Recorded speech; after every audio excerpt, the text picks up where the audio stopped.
আসসালামু আলাইকুম প্রিয় পঞ্চম শ্রেণীর শিক্ষার্থীরা, তোমাদের ইংরেজি বইয়ের ইউনিট 4 মানে হলো অধ্যায় 4 আর পেজ নাম্বার হলো 17 মানে হলো 17 পৃষ্ঠায়।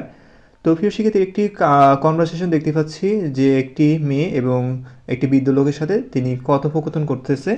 তো আমরা দেখব এই কথোপকথন কী ঘটেছে, কী বিষয় নিয়ে কথোপকথন করছে তা আমরা দেখব। তো প্রিয় শিক্ষার্থীরা, এখানে প্রথমে আমরা অ্যাক্টিভিটি 1-4 কী বলছে, রিড অ্যান্ড অ্যাক্ট আউট, পড়ো এবং অভিনয় করো। তো আমরা এই প্যাসেজটা পড়বো, মানে এই কনভারসেশনটা পড়বো, পরে আমরা অভিনয় করার চেষ্টা করবো ইনশাআল্লাহ। তো প্রথমে আমরা এই প্যাসেজের বা এই যে কথোপকথনের প্রতিটা শব্দের অর্থ আগে আমাদের জানতে হবে। প্রতিটা শব্দের অর্থ যখন তুমি জানবা তাহলে তুমি এই বাক্য এখানে যে কী বলছে তা বুঝতে পারবা। তো চলো আমরা শুরু করি। পেজ নাম্বার 17, প্রথম sentence, Fatiha is a student of class 5 at Tamaltala government primary school in Kishoreganj. Fatiha is হলো আ স্টুডেন্ট একজন ছাত্রী, অথবা বলতে পারো এ স্টুডেন্ট একজন ছাত্রী, অফ ক্লাস 5 পঞ্চম শ্রেণীর, অফ ক্লাস 5 পঞ্চম শ্রেণীর, at Tamaltala government primary school, at Tamaltala government primary school, Tamaltala সরকারি প্রাথমিক বিদ্যালয়, ইন কিশোরগঞ্জ, কিশোরগঞ্জে, ইন কিশোরগঞ্জ, কিশোরগঞ্জে। আশা করি তোমরা এটা বুঝতে পেরেছো। তো তারপরে দেখো দ্বিতীয় লাইনে কি বলছে, এখানে বলছে Fatiha is a student of class 5, Fatiha পঞ্চম শ্রেণীর একজন ছাত্রী। তারপরের সেন্টেন্সটা দেখো কি বলছে, at Tamaltala government primary school in Kishoreganj, কিশোরগঞ্জের তমালতলা সরকারি প্রাথমিক বিদ্যালয়। পুরো সেন্টেন্সের অর্থ হলো ফাতিহা কিশোরগঞ্জের তমালতলা সরকারি প্রাথমিক বিদ্যালয় পঞ্চম শ্রেণীর একজন ছাত্রী। দ্বিতীয় সেন্টেন্সে তোমাদেরকে বলেছে যে ওয়ান ডে, একদিন, শি আক্সড, সে জিজ্ঞাসা করলো, সে জিজ্ঞাসা করলো, হার গ্র্যান্ডফাদার, তার দাদাকে, হার গ্র্যান্ডফাদার, তার দাদাকে, অ্যাবাউট, সম্পর্কে, দ্য নেইমিং, নামকরণ, দ্য নেইমিং, নামকরণ, of her home district, of her home district, তার নিজ জেলার। ওকে, হার হতো কি তার, হোম হতো নিজ বা ডিস্ট্রিক্ট হতো জেলা, হোম ডিস্ট্রিক্ট হতো কি নিজ জেলা, তার নিজ জেলার। One day she asked her grandfather, একদিন সে তার দাদাকে জিজ্ঞাসা করলো, কি জিজ্ঞাসা করলো, about the naming of her home district, তার নিজ জেলার নামকরণ সম্পর্কে। মানে একদিন সে তার নিজ জেলার নামকরণ সম্পর্কে তার দাদাকে জিজ্ঞাসা করলো, কেন এই কিশোরগঞ্জ নাম রাখা হলো সেটা জিজ্ঞাসা করলো। ওকে, তোমরা তোমার দাদা অথবা দাদিকে অথবা বাবা অথবা মাকে জিজ্ঞাসা করবা যে মা, তুমি যে জেলা থাকো ওই জেলা কেন নামকরণ করা হয়েছে। ঠিক আছে, এটা তোমরা জেনে নিবা। তো প্রিয় শিক্ষার্থীরা দেখো, তারপরে তৃতীয় নম্বর সেন্টেন্সে বলছে হ্যালো, মানে হ্যালো, গ্র্যান্ডফা অর্থ দাদু, গ্র্যান্ডফা অর্থ দাদু, আর ইউ ফ্রি, তুমি কি ফাঁকা বা তুমি কি ফ্রি আছো, মানে মুক্ত আছো এরকম, বা তোমার কি সময় আছে এরকম বোঝায়। ঠিক আছে, টু টক নাও, এখন কথা বলার জন্য, টক অর্থ কি কথা বলা, নাও অর্থ এখন, আর টু অর্থ তে বোঝায়।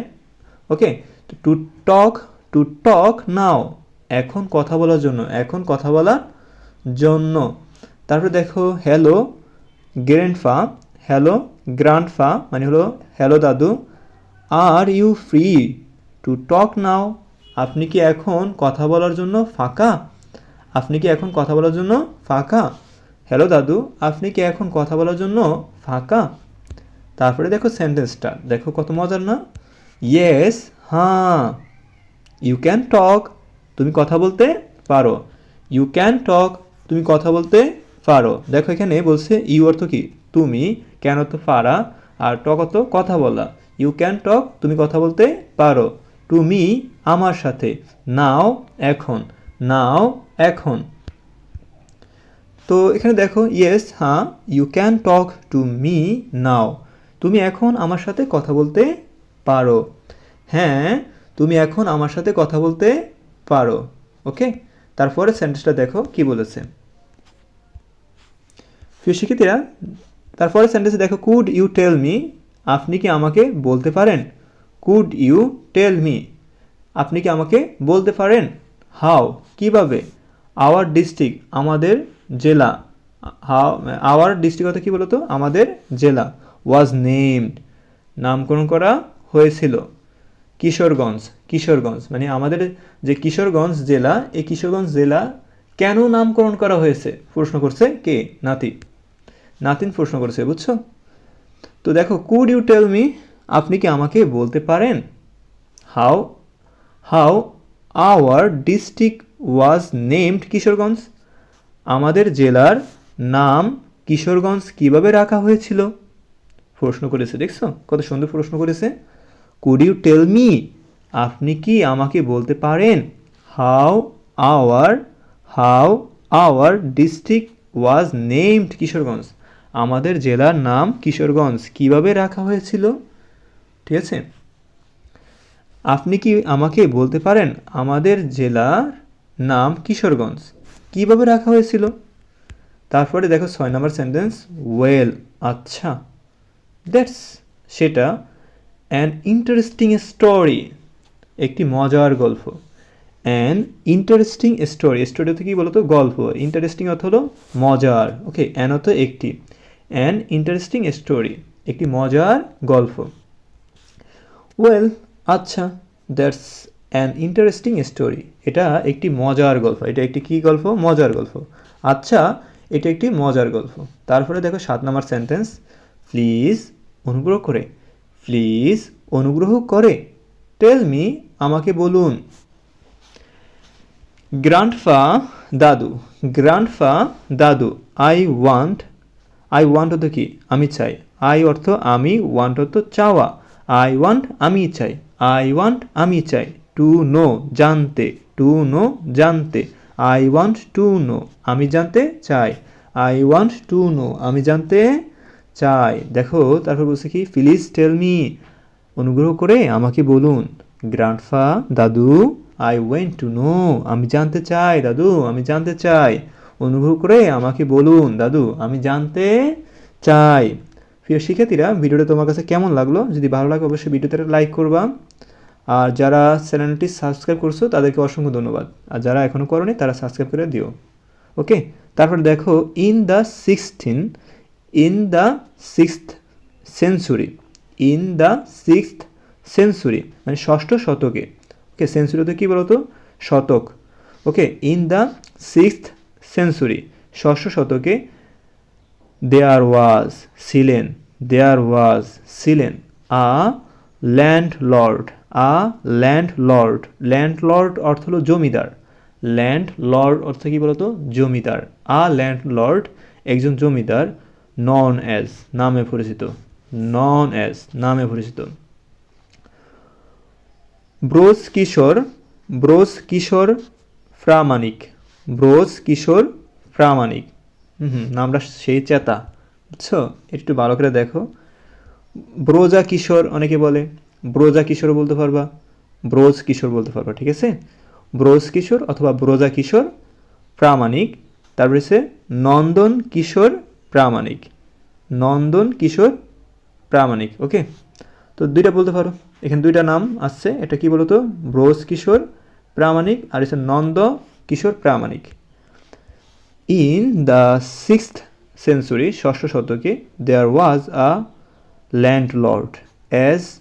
ল্যান্ডলর্ড নন অ্যাজ, একজন জমিদার ছিলেন যিনি ডেশ নামে পরিচিত ছিলেন।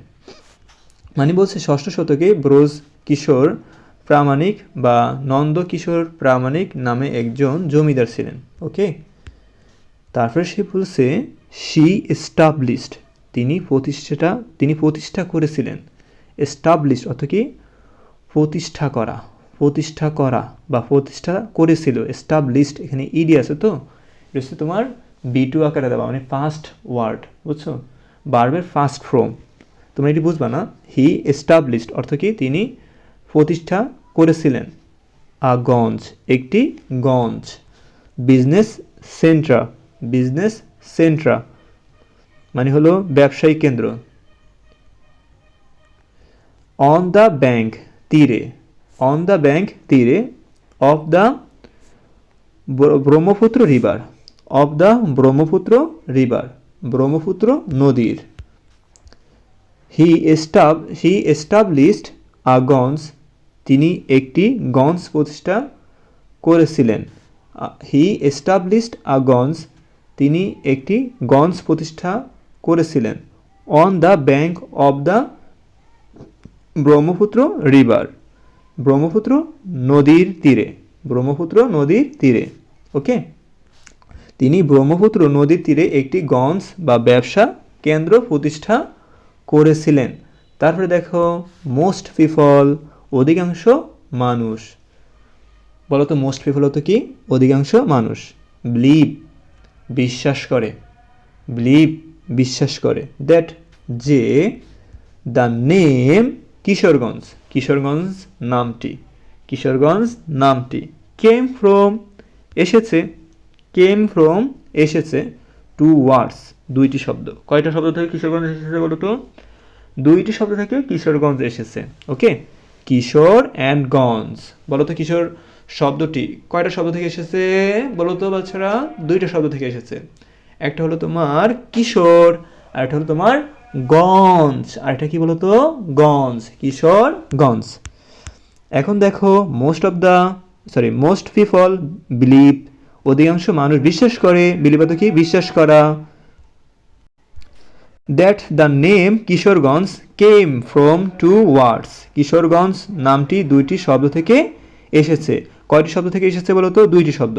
অধিকাংশ মানুষ বিশ্বাস করে যে কিশোরগঞ্জ নামটি কিশোর ও গঞ্জ এই দুই শব্দ থেকে এসেছে। ক্লিয়ার? ক্লিয়ার? ওকে, তারপরে দেখো 11 নম্বর সেন্টেন্স। রিয়েলি, সত্যি, রিয়েলি সত্যি, ইন্টারেস্টিং মজার, সত্যি মজার। থ্যাঙ্কস ধন্যবাদ, ফর শেয়ারিং শেয়ার করার জন্য, ফর শেয়ারিং শেয়ার করার জন্য, দ্য স্টোরি গল্পটি, মানে গল্পটি শেয়ার করার জন্য ধন্যবাদ। ঠিক আছে? আচ্ছা, that's really interesting, that's really interesting এটা সত্যি মজার। Okay, thanks for sharing the story এই গল্প শেয়ার করার জন্য ধন্যবাদ, মানে এই গল্পটি শেয়ার করার জন্য অসংখ্য ধন্যবাদ। ওকে, তারপর 12 নম্বর সেন্টেন্স। দেয়ার আর আছে, দেয়ার আর আছে, সাম বুকস কিছু বই, অ্যাবাউট কিশোরগঞ্জ কিশোরগঞ্জ সম্পর্কে। Okay, this will help you, this will help you এগুলো তোমাকে সাহায্য করবে। দিস উইল, এ উইল দ্বারা ফিউচার বোঝায়, ভবিষ্যৎ বোঝায়। হেল্প মানে সাহায্য, উইল হেল্প হতো কি? সাহায্য করবে, ইউ তোমাকে। দিস উইল হেল্প ইউ এগুলো তোমাকে সাহায্য করবে, দিস হতো এগুলো, দিস উইল হেল্প ইউ এগুলো তোমাকে সাহায্য করবে। অ্যাবাউট অর্থ কি? সম্পর্কে। কিশোরগঞ্জ হতো কিশোরগঞ্জ, অ্যাবাউট কিশোরগঞ্জ, কিশোরগঞ্জ কিশোরগঞ্জ সম্পর্কে। নন মোর, নো মোর, নো অর্থ কি? জানা, নো অর্থ কি? জানা। নো মোর আরও জানতে, নো মোর আরও জানতে। অ্যাবাউট ইউর হোম ডিস্ট্রিক্ট তোমার নিজ জেলার সম্পর্কে। অ্যাবাউট হতো কি? সম্পর্ক, ইউর হতো তোমার, হোম অত নিজ, আর ডিস্ট্রিক্ট হতো জেলা। অ্যাবাউট ইউর হোম ডিস্ট্রিক্ট তোমার নিজ জেলার সম্পর্কে। Okay, there are some books about Kishoreganj Kishoreganj সম্পর্কে কিছু বই আছে। This will help you know more. Okay, এগুলো তোমাকে আরও জানতে সাহায্য করবে। কিশোরগঞ্জ সম্পর্কে কিছু বই আছে, এগুলো তোমাকে তোমার নিজ জেলার সম্পর্কে আরও জানতে সাহায্য করবে। ওকে, ওকে, ওহ শিওর অবশ্যই। আইল সার্টেনলি, আইল সার্টেনলি রিড দেম, আইল সার্টেনলি রিড দেম আমি অবশ্যই সেগুলো পড়ব। আই সার্টেনলি রিড দেম আমি অবশ্যই সেগুলো পড়ব। অ্যান্ড এবং try to know more, try মানে কি? চেষ্টা করা, টু নো অত জানতে, মোর অত আরও, মানে এবং আরও জানার চেষ্টা করব, এবং আরও জানার চেষ্টা করব। আইল, এ দেখো এই আইল, এই আইলের সংক্ষিপ্ত রূপেরা, এই আইলের পূর্ণরূপ হলো কি জানো? এই আইলের পূর্ণরূপ হলো তোমার আই উইল। কি বলো তো? I will, W I double R will, বুঝছো? এ আই উইল, এ আই উইলের সংক্ষিপ্ত রূপ হলো আইল। কি বলা হয় বলো তো? আইল, আইল, আইল, আইল। ওকে, আশা করি বুঝতে পেরেছো। আইল এর সংক্ষিপ্ত রূপ আর আইলের পূর্ণ রূপ হলো তোমার আই উইল। ওকে, আইল সার্টেনলি রিড দেম, আমি অবশ্যই সেগুলো পড়ব। And try to know more, এবং আরও জানার চেষ্টা করব। ওকে, অবশ্যই, আমি অবশ্যই সেগুলো পড়ব এবং আরও জানার চেষ্টা করব। এখন প্রিয় শিক্ষার্থী, তো তোমাদের কাজ কি? তোমাদের কাজ হলো তোমাদের বাবা মা অথবা দাদাদেরকে এরকম একটা প্রশ্ন করবা তোমাদের জেলা সম্পর্কে। এই জেলা কেন নামকরণ করা হয়েছে, ঢাকা কেন নামকরণ করা হয়েছে, বরিশাল কেন নামকরণ করা হয়েছে, এগুলো তোমরা জেনে নিবা। তারপরে তোমরা ওই জেলা সম্পর্কে একটি বই পড়বা। তাহলে তোমরা যদি কোনো জায়গায় যাও, তাহলে তোমাদের জেলা সম্পর্কে যদি কেউ জিজ্ঞাসা করে, তাহলে তোমরা ক্লিয়ারলিভাবে উত্তর দিতে পারবে। এতে তোমরা নার্ভাস ফিল হবে না, একটু কনফিডেন্স লেভেল হাই হবে ইনশাআল্লাহ। তোমরা এই বয়স থেকে যদি তোমরা এখন নিজ জেলা সম্পর্কে জানো, তাহলে তোমরা ভবিষ্যতে চাকরির ক্ষেত্রে তোমাদের অনেক উপকার আসবে ইনশাআল্লাহ। তখন আর পড়া লাগবে না তত। ওকে, তো আশা করি তোমরা বুঝতে পেরেছো। তো প্রিয় শিক্ষার্থীরা, তো তোমাদের আজ আর নয়, আগামীকাল দেখা হবে ইনশাআল্লাহ। তোমরা কোন বিষয়ের উপর ভিডিও চাচ্ছ তা কমেন্ট করে জানাবে। ধন্যবাদ। আসসালামু আলাইকুম।